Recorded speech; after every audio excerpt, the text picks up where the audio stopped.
नमस्कार प्यारे बच्चों, कैसे हैं? उम्मीद करता हूं कि आप सभी स्वस्थ होंगे, तंदुरुस्त होंगे। मैं भी स्वस्थ हूं। भगवान की कृपा से आप सभी का हर एक मनोकामना पूर्ण हो। तो हमने क्या क्या चैप्टर 1 से लेकर के चैप्टर 9 यानी कि हाइट एंड डिस्टेंस तक हमने कंप्लीट कर लिया। अगर आप इन सभी को देखना चाहते हैं तो डिस्क्रिप्शन बॉक्स में मैं उनका लिंक दे दूंगा, आप वहां से देख लीजिए या फिर आप प्लेलिस्ट चेक कर सकते हैं।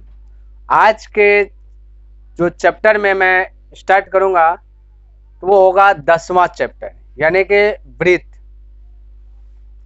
इनमें से सबसे पहले सीखेंगे बेसिक कॉन्सेप्ट, क्योंकि कॉन्सेप्ट इज पावर, कॉन्सेप्ट ही हमारा शक्ति है।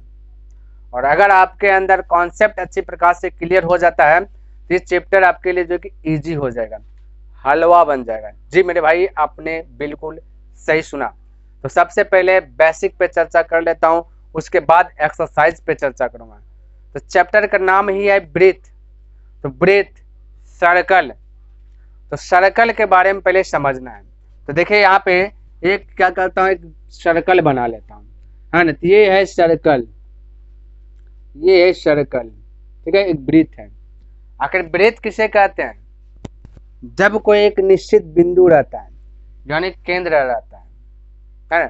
जब एक निश्चित बिंदु से एक गोला जो आकृति है, निश्चित बिंदु से घुमाए गए गोलाकार आकृति को ही ब्रीथ कहते हैं। यानी पूरा जो घुमा हुआ है एक उस केंद्र से जो घूम जाता है ना, घूम के जो रहता है उसे कहते हैं ब्रीथ कहते हैं। जैसे आप देख सकते हैं कोई भी चीज गोल होना चाहिए। जैसे साइकिल का देख सकते हैं, वो रिम जो होता है गोल है ना। और आप देख सकते हैं गाड़ी की, देख सकते हो पहिया गोल है। ये सारा चीज का ब्रीथ है, ठीक है।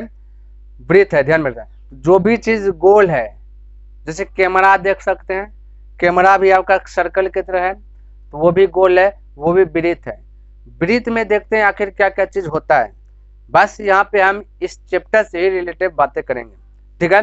हालांकि होता है बहुत कुछ, लेकिन इस चैप्टर में जो चीज का आपका यूज होगा उस पर हम चर्चा करेंगे। तो समझिएगा, ये हो गया ब्रीथ। जब एक निश्चित बिंदु से एक गोलाकार आकृति बनता है तो उसी को हम क्या कहते हैं? ब्रीथ कहते हैं। अब ब्रीथ में देखिएगा, जो आपका एक निश्चित बिंदु है जिसको हम केंद्र कहते हैं, इस केंद्र से जहां पे भी ये देखिए, समझिए, पहले ब्रीथ समझ लिए, परिधि थोड़ा सा समझ लीजिए, उसके बाद समझेंगे आगे, क्योंकि थोड़ा सा स्टेज बाय स्टेज बढ़ते जाएंगे थोड़ा सा परफेक्ट होगा। तो परिधि किसको कहते हैं?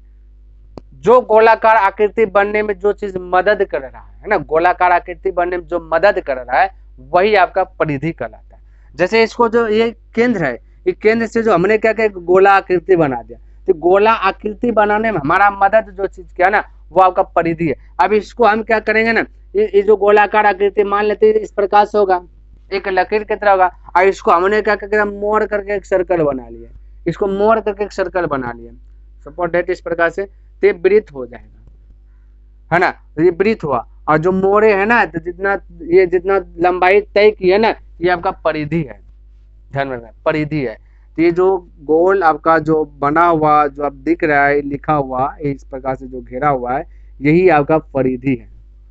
तार की तरह है, तार को आप मोड़ दीजिए, परिधि कहला जाएगा, ठीक है। खोल दीजिए, लंबाई हो गया, है ना। मोड़ दीजिए, परिधि हो गया, तो परिधि। तो ब्रीथ समझ में आ गई, किसे कहते हैं? गोलाकार आकृति, निश्चित बिंदु से होना चाहिए, ब्रीथ हो गया। परिधि किसे कहते हैं? गोलाकार आकृति में जो मदद किया गोलाकार आकृति बनाने में, वो आपका परिधि हो गया, ठीक है। थोड़ा सा यहाँ पे देखिए, अब देखिए परिधि के बाद आते हैं थोड़ा सा त्रिज्या पे। तो ये जो निश्चित बिंदु है ना, निश्चित बिंदु से ले करके परिधि को टच कर दे, है ना। ये निश्चित बिंदु है ना, केंद्र जिसको कहते हैं।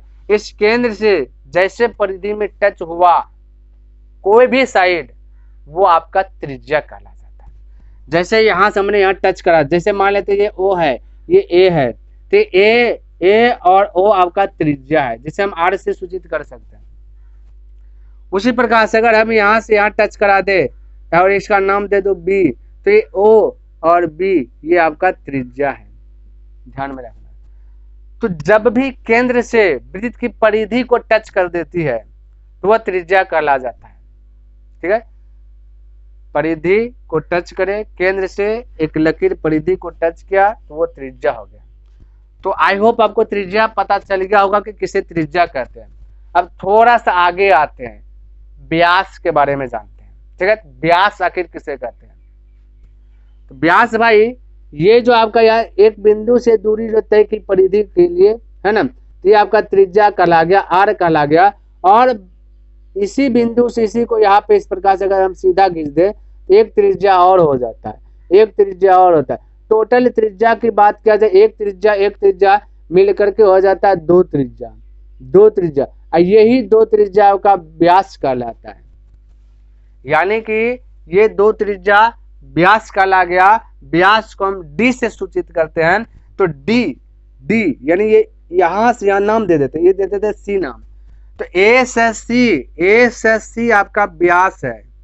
इसे हम व्यास को डी से सूचित कर देते हैं और डी से सूचित करते हैं तो डी बराबर फॉर्मूला 2r होता है।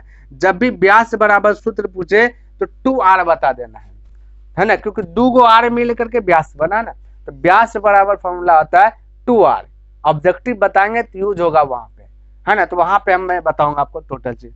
तो आपको समझ में आ गया कि वृत्त किसे कहते हैं, गोलाकार आकृति जो बना वो वृत्त हो गया। और परिधि किसे कहते हैं, जो केंद्र से वृत्त में टच किया ना वो आपका जो गोलाकार आकृति बनाने में जो मदद किया उसके परिधि कहते हैं। और त्रिज्या किसे कहते हैं, त्रिज्या उसे कहते हैं जब केंद्र से परिधि को टच कर दिया एक लकीर, वो क्या कहलाता है, त्रिज्या कहलाता है। और व्यास किसे कहता है, जब केंद्र से दोनों साइड जो कि दोनों एक साइड एक बिंदु दो बिंदु, यानी हम कह सकते हैं कि केंद्र से दो बिंदु को जब टच करता है एक लकीर रेखा तो वो कहलाता है परिधि। देखिए एक बिंदु यहाँ सी हो गया, एक बिंदु हो गया ए, सॉरी व्यास होता है भाई, परिधि बोल दे। तो ये क्या आ जाएगा, व्यास, ए सी व्यास। जब केंद्र से एक बिंदु पर टच कर दे परिधि के कोई भी एक बिंदु पे तो वो हो जाता है आपका त्रिज्या। और जब केंद्र से दो बिंदु पे टच कर दे तो वो हो जाता है व्यास। तो आपको पता चल जाएगा कि वृत्त क्या है ना, परिधि क्या है, त्रिज्या क्या है, व्यास क्या है, इतना सा पता चले। अब थोड़ा सा आते हैं दूसरा चीज पे। ये इतना सा चीज पता आ गया। अब भाई देखते हैं कि देखिए एक फिगर में फिर से बना लेता हूँ। सपोज दैट मान लीजिए ये आपका वृत्त हो गया, ठीक है, ये आपका बीच वाला सर्कल हो गया, ठीक है, वृत्त हो गया। अब आता है कि जीवा किसे कहते हैं, जीवा। तो जब भी कोई दो बिंदु को टच कर दे एक लकीर, यानी कि दो वृत्त को दो फांक कर दे, हो सकता है छोटा या बड़ा या बैलेंस में, तो वो जीवा कहलाता है। जब कोई वृत्त को दो भाग में बांट देता है तो वो कहलाता है आपका जीवा कहलाता है। यानी कि जैसे हमने यहाँ से एक लकीर लिया, ये ए हो गया और बी हो गया, और ये हम अलग कर दिए, ये बड़का भाग अलग हो गया और यहाँ से ए बी जो आपको दिख रहा है यही आपका जीवा हो गया। ठीक है, ध्यान में रखना। तो जीवा क्या करेगा, जीवा कहीं पे भी दो बिंदु टच करा देगा परिधि का, है ना। और ऐसा नहीं कि केंद्र पर से ही रहना चाहिए, यहाँ पे भी काट देंगे, दो फांक कर दिए, इधर भी काट दिए, दो फांक कर दिए, ये सारा चीज जीवा है। इधर भी काट दिए, दो फांक कर दिए, ये सारा चीज जीवा है। आपसे ऑब्जेक्टिव में पूछ देगा कि सबसे बड़ी जीवा कहाँ पे बनता है, तो सबसे बड़ी जीवा बनता है आपका व्यास पर, क्योंकि व्यास की बात किया जाए, जो व्यास है इससे बड़ा जीवा जो है कहीं बनेगा ही नहीं बनेगा। जैसे नीचे आइएगा व्यास, ये जीवा जो कि थोड़ा थोड़ा घटते जाएगी। और सबसे बड़ा व्यास पूछ देगा, जब भी कि सबसे बड़ी जीवा कहाँ बनती है तो आपको बता देना है जीवा पर बनती है, सॉरी व्यास पर बनती है। ठीक है, तो आपको पता चल गया होगा कि आखिर व्यास किसे कहते हैं। हालांकि हम डिस्प्ले पर टोटल चीज लिख दूंगा। व्यास के बाद आपका आता है कि प्रतिच्छेदी बिंदु। ठीक है, प्रतिच्छेदी बिंदु किसे कहते हैं, ध्यान में रखना। तो ये मान लेते हैं कि आपका वृत्त हो गया, ये आपका सर्कल हो गया। जब भी दो बिंदु पर प्रतिच्छेद करता है, दो बिंदु पर जब भी काट दिया एक वृत्त को, दो बार प्रतिच्छेद कर दिया, जैसे एक बार प्रतिच्छेद यह कर दिया, एक बार प्रतिच्छेद यह कर दिया, तो यही आपका हो जाएगा प्रतिच्छेदी बिंदु। ठीक है, तो प्रतिच्छेदी बिंदु देखिए, ये ए हो गया, ये बी हो गया, है ना। तो कोई एक वृत्त है, उस वृत्त को दो बिंदु पर प्रतिच्छेद किया, उसे कहते हैं प्रतिच्छेदी बिंदु। किसी भी तरह से कर सकता है, इस तरीके से भी कर सकता है, इस तरीके से भी कर सकता है, इस तरीके से भी कर सकता है, यानी काट दी तो प्रतिच्छेदी बिंदु हो जाता है। ठीक है। अच्छा, प्रतिच्छेदी बिंदु के बाद थोड़ा सा और अगर मैं चर्चा कर लूं, है ना, तो ध्यान में रखना एक वृत्त ले लिया, एक ये सर्कल ले लिया और एक लकीर इस प्रकार से अगर मैं गुजार दूं तो यहाँ पे एक बनता है, पॉइंट बनता है, एक वृत्त को एक बिंदु पर प्रतिच्छेद किया, एकदम एक बिंदु पर प्रतिच्छेद। तो जो एक बिंदु पर प्रतिच्छेद किया मान लेते हैं P है, और इसे हम कहते हैं स्पर्श बिंदु। ध्यान में रखना, इसे कहते हैं स्पर्श बिंदु कहते हैं, ठीक है। ये हो गया आपका स्पर्श बिंदु, और मान लेते हैं ये A है और ये B है, और ये हो गया स्पर्श रेखा, यानी AB की बात किया जाए तो हो जाएगा आपका स्पर्श रेखा। ये थोड़ा सा माइंड में सेट करना, जो कि इस चैप्टर में बहुत यूज होगा, ठीक है। तो स्पर्श बिंदु एगो होता है, वृत्त पर एक बार टच किया स्पर्श बिंदु का, और जो रेखा टच किया है उसे कहते हैं स्पर्श रेखा कहते हैं, ठीक है। ध्यान में रखना, स्पर्श बिंदु क्या है और स्पर्श रेखा क्या है। और केंद्र तो आपको पता है कि बीच में रहता है, जिसको हम केंद्र कहते हैं। ये सारा चीज छोटी छोटी पॉइंट पर जो है आपको जो है थोड़ा सा ध्यान रखना है, ठीक है। बस भाई इतना सा आप माइंड में सेट कीजिए, और अगर कुछ हमसे बच गया है तो चैप्टर स्टार्ट हो जैसे करेंगे वैसे आपका धीरे धीरे धीरे खत्म कर देंगे, ठीक है। तो थोड़ा सा बेसिक था, ये सारा चीज को जो है कि आप माइंड में कैच कर लीजिए, उसके बाद जो है कि आपका 10.1 जो है कि ऑटोमेटिक कंप्लीट हो जाएगा। क्लियर है।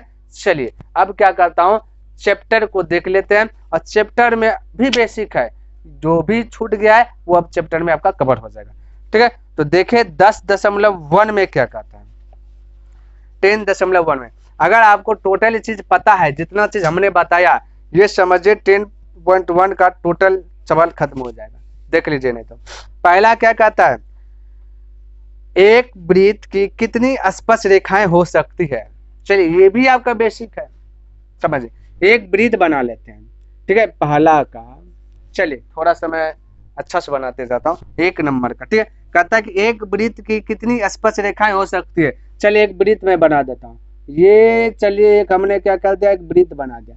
बोले एक वृत्त की कितनी स्पर्श रेखा, और हमने बताया अभी तुरंत की स्पर्श रेखा को किसे कहते हैं, स्पर्श रेखा इसे कहते हैं जब एक बिंदु को यहाँ पे टच किया तो ये हो गया आपका P मान लेते, स्पर्श बिंदु बताते, और इसको मान लेते AB, तो ये हो गया AB आपका स्पर्श रेखा हो गया। अभी तुरंत हमने बताया, तो यहाँ पे क्वेश्चन बोला कि एक वृत्त की कागो स्पर्श रेखा, एक वृत्त पर कितना स्पर्श रेखा खींच सकते हैं। तो एक स्पर्श रेखा यहाँ से खींच दिए, एक स्पर्श रेखा मान लेते यहाँ से खींच दिए, एक स्पर्श रेखा मान लेते यहाँ से खींच दिए, एक स्पर्श रेखा यहाँ से खींच दिए, फिर यहाँ से खींच दिए, फिर मतलब कि बहुत सारा खींच सकते हैं, अनगिनत, अनंत है, ठीक है। तो इसका राइट आंसर की बात करें तो हो जाए अनंत, ठीक है, अनंत। तो एक वृत्त पर स्पर्श रेखाओं की संख्या अनंत होती है, माइंड में सेट कर लीजिए, ठीक है। चलिए ये था 1 नंबर का प्रश्न, अनंत। आपके सामने में वृत्त पर स्पर्श रेखा दिखे ढेरी खींच सकते हैं, ऐसा नहीं कि कोई भी साइड से गुजार दीजिए वृत्त पर स्पर्श रेखा हो जाएगा, बहुत सारा हो जाएगा। आप किसी और तरीके से करें, हम किसी और तरीके से, इसलिए अनंत आंसर। दूसरा का देखिए क्या कहता है, कहता है रिक्त स्थानों की पूर्ति कीजिए, यानी कि खाली स्थान दिया गया है, इसको भरना है। पहला प्रश्न 2 का 1 नंबर कहता है किसी वृत्त की स्पर्श रेखा उसे डॉट डॉट डॉट बिंदुओं पर प्रतिच्छेद करती है। समझिएगा, यहाँ पे पहले एक वृत्त में बनाता हूँ, एक ले लिया मैं सर्कल, ठीक है, एक वृत्त का सर्कल। कहता है किसी वृत्त की स्पर्श रेखा, यही तो पकड़ना, स्पर्श रेखा। चलिए स्पर्श रेखा खींच दिया मैंने, ठीक है, ए बी स्पर्श रेखा है, यहाँ पे तो बनता है स्पर्श बिंदु, पी दे दिया। स्पर्श रेखा उसे कितने बिंदुओं पर प्रतिच्छेद करती है, यानी वृत्त को क्या बिंदु पर प्रतिच्छेद किया, वृत्त को क्या बार काटा, तो भाई स्पर्श रेखा वृत्त को जो है एक के बिंदु पर प्रतिच्छेद करती है। देखिए एक बिंदु है ना, जिसे हम स्पर्श बिंदु कहते हैं, तो इसका आंसर हो जाएगा 1, डायरेक्ट 1 भरा जाएगा। तो बोलेंगे किसी वृत्त की स्पर्श रेखा उसे एक बिंदु पर प्रतिच्छेद करती है। दूसरा प्रश्न की बात किया जाए, 1 नंबर था। दूसरा देखिए कहता है वृत्त को 2 बिंदुओं पर प्रतिच्छेद करने वाली रेखा को क्या कहते हैं, 2 बिंदु पर प्रतिच्छेद करने वाली रेखा। तो जैसे ये देखिए, ये एक वृत्त हो गया, 2 बिंदु पर प्रतिच्छेद करेंगे, ठीक है।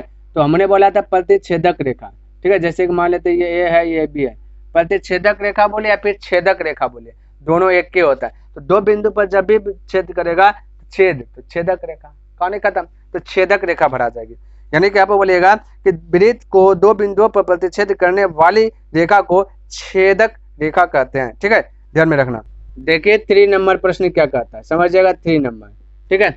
3 नंबर में कहता है कि एक वृत्त की डॉट डॉट डॉट समांतर स्पर्श रेखाएं हो सकती है। यहाँ पे स्पर्श रेखा की बात किया गया, ठीक है, स्पर्श रेखा। तो स्पर्श रेखा मान लेते हैं, ये आपका स्पर्श रेखा है, ठीक है, ये भी स्पर्श रेखा है, और एक स्पर्श समांतर कर देता हूँ, जैसे ये भी स्पर्श रेखा है, ये हो गया पी क्यू स्पर्श रेखा है, ठीक है। तो भाई का गो स्पर्श रेखा होगा, कोई चीज को हमें समांतर अगर करना है, दो गो होगा, एक ऊपर एक नीचे। जैसे रेलगाड़ी की पटरी को ध्यान से देखेगा, दो गो पटरी होगा, तो समांतर है, एक ए साइड एक ए साइड, तो समांतर होगा। तो जब भी किसी को हमें समांतर दिखाना होता है तो कम से कम दो चीज जरूर होता है, दो चीज जरूर होगा। तो यहाँ पे दो गो स्पर्श रेखा होगा, समांतर रेखा। अब स्पर्श रेखा कोई भी साइड से हो सकता है, ठीक है, इसका राइट आंसर होगा 2, ठीक है, ध्यान में रखना। नेक्स्ट कहता है वृत्त तथा उसकी स्पर्श रेखा के उभयनिष्ठ बिंदु को क्या कहते हैं। कहता है एक वृत्त ले लो, 4 नंबर बताता हूँ, चलिए यहाँ कहाँ पे बता दूं, यहाँ पे दिख जाना चाहिए 4 नंबर, ठीक है। एक वृत्त ले लेता हूँ, सब में वृत्त का काम है। कहता है वृत्त तथा उसकी स्पर्श रेखा, वृत्त बना दिए, एगो स्पर्श रेखा बना देता है इसका, ठीक है, इसकी एगो स्पर्श रेखा बना दिया, मान लेते ये भी आपका स्पर्श रेखा है। वृत्त तथा उसकी स्पर्श रेखा के उभयनिष्ठ बिंदु को क्या कहते हैं, यानी कॉमन बिंदु। उभयनिष्ठ का मतलब तो कॉमन क्या चीज आएगा, तो यहाँ पे कॉमन की बात किया जाती है, वृत्त में ये वाला पॉइंट जो है ना, ये वाला एक वृत्त का होगा पॉइंट, यहाँ पे एक होगा इसका एक रेखा का पॉइंट बनेगा, टोटल 2 पॉइंट बनता, जो दोनों अगर में मिलता वो कॉमन आ जाता है, तो ये आपका हो जाएगा कॉमन, यानी कि ये पी बिंदु। तो आपका राइट आंसर क्या होगा, कहता है कि वृत्त तथा उसकी स्पर्श रेखा के उभयनिष्ठ बिंदु को क्या कहते हैं, स्पर्श बिंदु कहते हैं, ठीक है, क्या कहते हैं, स्पर्श बिंदु कहते हैं, क्या कहते हैं, स्पर्श बिंदु कहते हैं। तो ये था टोटल, ये 1 नंबर भी खत्म हो गया आपका, 2 का 4 भी खत्म हो गया। अब इसको उतारिए, उसके बाद आगे चर्चा करता हूँ। चलिए देखिए 3 नंबर प्रश्न क्या कहता है, और ये प्रश्न आपका जो कि मोस्ट इंपोर्टेंट है, VBI है, VBI वो भी मोस्ट MVBI।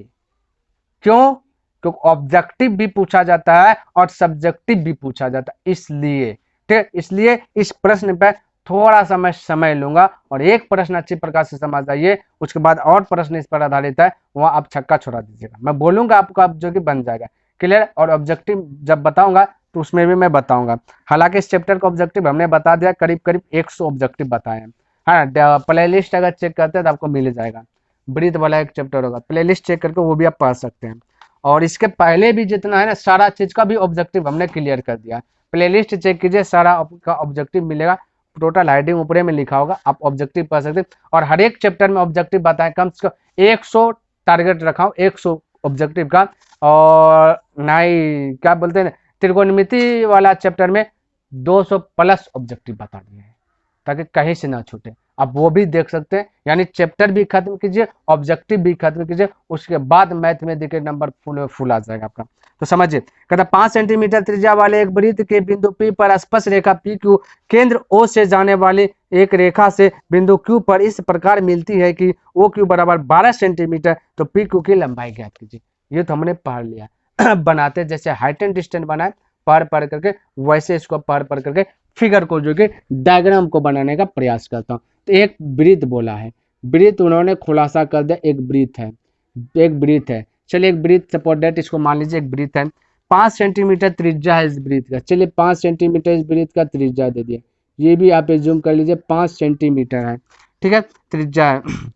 और उसके बाद क्या दिया गया, वृत्त के बिंदु P पर, कहता बिंदु एगो P है, P पर स्पर्श रेखा गया PQ, यानी एक बिंदु P है ये वाला, इस पर एक स्पर्श रेखा खींचा गया, जैसे कि आप स्पर्श रेखा खींच देता हूँ, है ना, इसका नाम दिया गया PQ, ठीक है, PQ केंद्र O, चलिए केंद्र O, यहाँ पे केंद्र O है ना, PQ केंद्र O से जाने वाली एक रेखा, कहता है इस पे जाने वाली एक रेखा, चलिए एक रेखा को भी हमने क्या क्या भेज दिया, O से जाने वाली एक रेखा से बिंदु Q पर इस प्रकार मिलती है, तो O से जाने वाली रेखा बिंदु Q पर मिला दे, इस प्रकार मिलती है कि OQ बराबर 12 सेंटीमीटर हो जाता है, OQ बराबर 12 सेंटीमीटर हो जाता है, 12 सेंटीमीटर हो जाता है। तो PQ की लंबाई, यानी PQ की लंबाई ज्ञात कीजिए। अच्छा एक बात ध्यान में रखना है, जो चीज पूछे उसी को मानना है, ज्यादा ताम झाम नहीं करना है, जो पूछे उसी को मानना है। हमसे पूछा PQ की लंबाई, इसको मान लिया x सेंटीमीटर, हो गया, अब बन जाएगा। अब लिख लीजिए ना, ये चीज बनाने से पहले सॉल्यूशन देना है, और सॉल्यूशन दे दिए, और जिसको माने पहले उसी को लिख लेना है, ठीक है। तो आप लिख लेता, माना कि, क्या माने भाई, कि पी क्यू बराबर x सेंटीमीटर, ठीक, x सेंटीमीटर, और दिया गया है पी ओ या ओपी बोल सकते हैं, पी ओ 5 सेंटीमीटर। आप यहाँ पे लिख सकते हैं कि दिया है, नहीं भी लिखेगा तो कोई दिक्कत नहीं है, ठीक है, दोनों चीज मैं बता रहा हूँ। और क्या दिया गया है, क्यू ओ या ओ क्यू, चलिए क्यू ओ दिया गया है, क्यू ओ ये दिया गया 12 सेंटीमीटर, ये 12 सेंटीमीटर ये भी दिया है, ये लिख सकते हैं ना, नहीं भी लिख सकते, कोई दिक्कत नहीं। हमें एक बात का ध्यान में रखना है, जब भी स्पर्श रेखा बन जाए तो एक बात ध्यान में ये रखना है कि स्पर्श बिंदु हमने बताया कि किसे कहते हैं, है ना। जब वृत्त पर एक बिंदु पर, वृत्त के परिधि पर एक बिंदु पर जो कि टच करता है तो उसे स्पर्श बिंदु कहते हैं। तो ये स्पर्श बिंदु है और स्पर्श बिंदु लग हमेशा 90 डिग्री का एंगल बनता है, ठीक है। और जब 90 डिग्री का एंगल बन जाता है तो पाइथागोरस प्रमेय का सूत्र लगने का संभावना ज्यादा से ज्यादा हो जाता है, ठीक है, ध्यान में रखना है, ये बात भी ध्यान में रखना है। तो 90 डिग्री का एंगल बना तो 90 डिग्री दो भुजा दिया गया, देखिए दो को दिया, ये निकाला तो पाइथागोरस प्रमेय ही लगेगा, तो 90 डिग्री के सामने वाले भुजा कर्ण कहलाता है। बाकी लंब आधार आपस में उल्टा पुल्टा होते रहता है, उसको बस नहीं रखना है। तो इसका मतलब पाइथागोरस प्रमेय यहाँ पे यूज करेंगे, है ना। तो थोड़ा सी इच्छा है तो यहाँ पे लिख दीजिए, अगर सब्जेक्टिव पूछेगा ना तो पाइथागोरस प्रमेय से, ठीक है, पाइथागोरस प्रमेय से, प्रमेय से किसमें भाई, त्रिभुज पी क्यू आर में है, सॉरी पी क्यू ओ में, ये नहीं भी लिखेगा चलेगा, ठीक है। पाइथागोरस प्रमेय से फॉर्मूला क्या आता है, कर्ण का स्क्वायर बराबर लंब का स्क्वायर, ठीक है, प्लस आधार का स्क्वायर, आधार का स्क्वायर। अगर थोड़ा सा इसको आप शॉर्ट करना चाहते हैं तो आप अगर इसका इंग्लिश वर्जन देखना चाहते हैं तो कह सकते हैं एच स्क्वायर बराबर p square plus b square, या फिर इसी को इंग्लिश में कन्वर्ट करना चाहते हैं, जैसे कोई नाम को कन्वर्ट करते हैं तो कर्ण, के से कर्ण होता है तो के स्क्वायर बराबर एल स्क्वायर प्लस ए स्क्वायर, ए से आधार, ठीक है, ऐसे भी बोल सकते हैं। किसी भी एंगल से बोलेगा तो आपका गलत नहीं होगा, ध्यान में रखना ये बात को, ठीक है। चलिए अब कर्ण का स्क्वायर की बात किया जाए, कर्ण आपका 12 सेंटीमीटर, 90 डिग्री सामने वाली वजह कर्ण तो 12 इसका स्क्वायर दे दिए बराबर लंब, लंब आधार कोई भी हो सकता है, हमने पहले बताया, ठीक है, लंब आधार आपस में बदली होते हैं, आपको जो मन करे उसको लंबाई उठाइए, उसको आधार उठाइए, कोई यहाँ पे हिचकने वाली बात नहीं। मान लेते हमने इसको लंब उठाता है ना, तो एक्स को तो हो जाएगा एक्स स्क्वायर, है ना, प्लस आधार उठा लिए इसको 5 को तो हो जाएगा 5 का स्क्वायर, ठीक है। अब ध्यान से देखिए 12 का स्क्वायर की बात किया जाए तो 144 होता है, अब और बराबर एक्स स्क्वायर प्लस 5 का स्क्वायर था 25। अब थोड़ा सा साइड आ जाते हैं, इस 25 को उठा करके पर भेज दीजिए तो हो जाए 144, अब 25 प्लस से आएगा तेपट्टी माइनस, इस पे कमांड कर लीजिए ना, प्लस से माइनस गुना से भागिए सब, तो कैलकुलेशन बहुत हिट हो जाएगा आपका, ठीक है।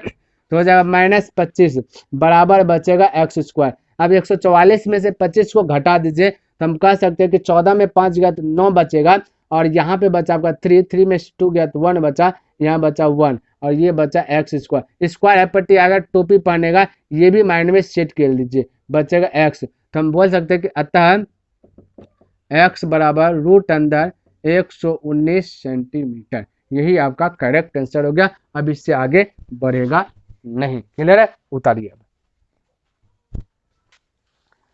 देखिए यहाँ पे फॉल नंबर प्रश्न, ठीक है।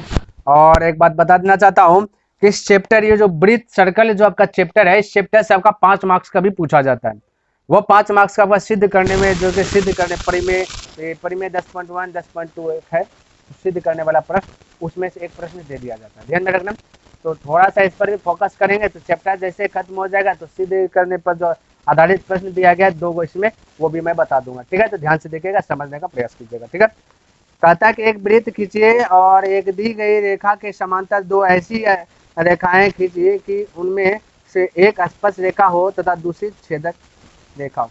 यानी कि ये कहता है कि एक वृत्त खींचो और वृत्त के बाद जो जो चीज इन्होंने कहा है वो चीज कर दो और आपका आंसर आ गया, ये बोल दिया, ठीक है। चलिए कर देता हूँ, हालांकि इसका आंसर भी नहीं देगा बुक में, ठीक है। चलिए मैं एक वृत्त खींचता हूँ, आंसर इसलिए नहीं देगा क्योंकि कोई भी बंदा या बंदी, कोई भी टीचर अगर वृत्त खींचे ना तो वो कुछ भी नाम दे सकता है, ठीक है, ध्यान में रखना। इसलिए अगर वो गलती से आंसर भी दे देगा तो मिलेगा नहीं, मैच नहीं खाएगा, ठीक है। चलिए आगे मैं करता हूँ। कहता एक वृत्त खींचिए, तो जो जैसे जैसे बोलेगा वैसे वैसे करना है, तो बनाने से पहले सॉल्यूशन देना है। तो हालांकि दूर में सॉल्यूशन दे दिया, यहाँ पे सॉल्यूशन दे देता, ठीक है। यहाँ पे हम क्या करते हैं, सॉल्यूशन या फिर हेल्प, दोनों में से एक काम आपको कर लेना है, ठीक है। तो एक ब्रीथ खींचिए, तो एक ब्रीथ मैं यहाँ पे खींच लेता हूँ, यहाँ पे एक ब्रीथ खींच लिया, ठीक है, एक ब्रीथ, ठीक है, समझिएगा, सिंपल सा एक ब्रीथ मान के चलना है, ठीक है। ऐसा नहीं कि प्योर गोल आपका होना ही चाहिए, राउंड होना ही चाहिए, क्योंकि मेरे पास तो टोटल चीज है नहीं, है ना। चलिए, तो एक ब्रीथ खींच लिए, है ना, ब्रीथ खींचिए और एक दी गई रेखा, एगो बोल रहा है एगो रेखा दिया गया है, ठीक है, तो एगो रेखा मैं यहाँ पे दी गई रेखा मान लेता हूँ, ये दी गई रेखा मान लिया, ठीक है। नाम भी देना चाहते हैं तो यहाँ पे नाम दे सकते, चलिए ए है, ए बी है, दी गई रेखा है, यहाँ पे आपका बोल सकते हैं, यहाँ पे पी अगर दे देता हूँ तो स्पर्श बिंदु बन जाएगा। कहता है एक दी गई रेखा के समांतर दो ऐसी रेखाएं खींचिए, कहता दी गई रेखा के समांतर यानी जस्ट ऊपर में, है ना, समांतर दो ऐसी रेखा खींचिए कि उनमें से एक स्पर्श रेखा हो और दूसरी छेदक रेखा यानी प्रतिच्छेद कर दे, है ना। तो एक स्पर्श रेखा, तो यहाँ पे केंद्र होगा, एक स्पर्श रेखा है, इसके समांतर एक स्पर्श रेखा हो गया, ये ब्लैक पॉइंट, ठीक है। ये पी भी ये दिए हैं, है ना, मान लेते हैं इसको पी छोड़ के सी दे देता, इसको दे देता पी और ये देता क्यू, ठीक है, और इसका नाम रहेगा आर, ठीक है, कोई दिक्कत नहीं। और एक स्पर्श रेखा ले लिए, इसी दी गई रेखा के समांतर दो गोली की रेखा खींचना, एक स्पर्श रेखा एक छेदक रेखा, छेदक रेखा तो पार करते हुए जाएगा, है ना, तो इसका नाम दे देते हैं एस, इसका नाम दे देते टी, है ना, एस दे देता, इसका टी देता, और टोटल एगो जो सर्कल बना है इसका नाम देते हैं एल, यानी एल एक आपका ब्रीथ है या परिधि है, कुछ भी बोल सकते, ठीक है। तो हो गया, तो यही बोला था और आपका हमने जो बोला वो चीज कर लिया। कहता है एक ब्रीथ खींचे, एक ब्रीथ खींचा, बोला एक दी गई रेखा, एक दी गई रेखा हमने ले लिया, दी गई रेखा के समांतर दो ऐसी रेखा खींचे, बोला दो ऐसी रेखा खींचे जिनमें से कि एक हो स्पर्श रेखा, एक स्पर्श रेखा जैसा कि पी को देख सकते हैं, और एक छेदक रेखा हो, तो छेदक रेखा दो बिंदु पर छेद करता है, या दो बिंदु पर छेद करा दे, यही आपका करेक्ट आंसर आ गया, ठीक है। लेकिन यहाँ पे थोड़ा सा मैं लिख देता हूँ, ठीक है, जो जो चीज के ना यहाँ पे थोड़ा सा मैं लिख देता हूँ। तो ये आपका ब्रीथ हो गया, यहाँ पे सॉल्यूशन आ गया है और सारा चीज अब लिखता हूँ, तो सॉल्यूशन दे देना, पी क्यू बराबर स्पर्श, ठीक है, स्पर्श रेखा, P Q P Q P Q बराबर दे देता हूँ ए बी, ठीक है, दोनों तो स्पर्श रेखा ना, तो यहाँ पे लिख देता हूँ पी क्यू बराबर ए बी, ये क्या है, बराबर स्पर्श रेखा, यह पी क्यू बराबर ए बी, ये क्या है, स्पर्श रेखा, इस प्रकार से भी दे सकते हैं या फिर बराबर भी बोल सकते हैं, क्योंकि सब आपस में क्या है, यहाँ पे लिख देता हूँ स्पर्श रेखा, ठीक है, ध्यान में रखना, ये पी क्यू बराबर ए बी स्पर्श रेखा है ना, ब्रैकेट से भी दिखा सकते हैं, ये स्पर्श रेखा या बराबर दे सकते हैं।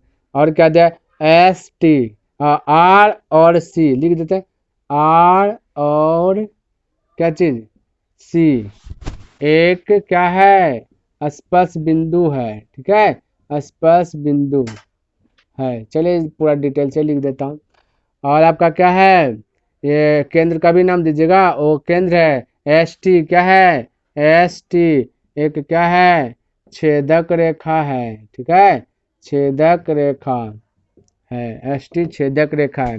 और क्या भाई, और तो एल एक वृत्त है, ऊपर में लिख दीजिएगा एल एक वृत्त है ना, और ओ एक केंद्र है, बस इसके ऊपर में लिख दीजिए, है ना, यहाँ पे लिख देता हूँ, लिख देता हूँ, ठीक है, एल यहाँ पे लिख देता हूँ, ये यहाँ पे आपका अलग है, लिख देता एल एक, चलिए थोड़ा सा और ऊपर, एल एक वृत्त है, एल एक वृत्त है, ओ क्या है, ओ एक वृत्त का केंद्र है, ठीक है, वृत्त का केंद्र है, टोटल चीज लिख दिया, ठीक है, अब कुछ नहीं, केंद्र है, इतना लिख दिए तो यही आपका आंसर आ गया।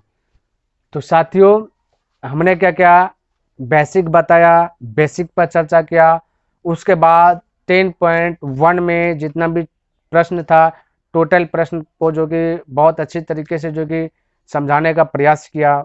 आई होप आपको ये वीडियो पसंद आया होगा और समझ में भी आया होगा। अगर आप इस चैनल पर पहली बार आए हैं तो इस चैनल को सब्सक्राइब कर दें, और वीडियो अगर आपको पसंद आया है तो इस वीडियो को लाइक भी कर दें, और अगर बने चले तो अपने दोस्तों के साथ भी इसे शेयर कर दें।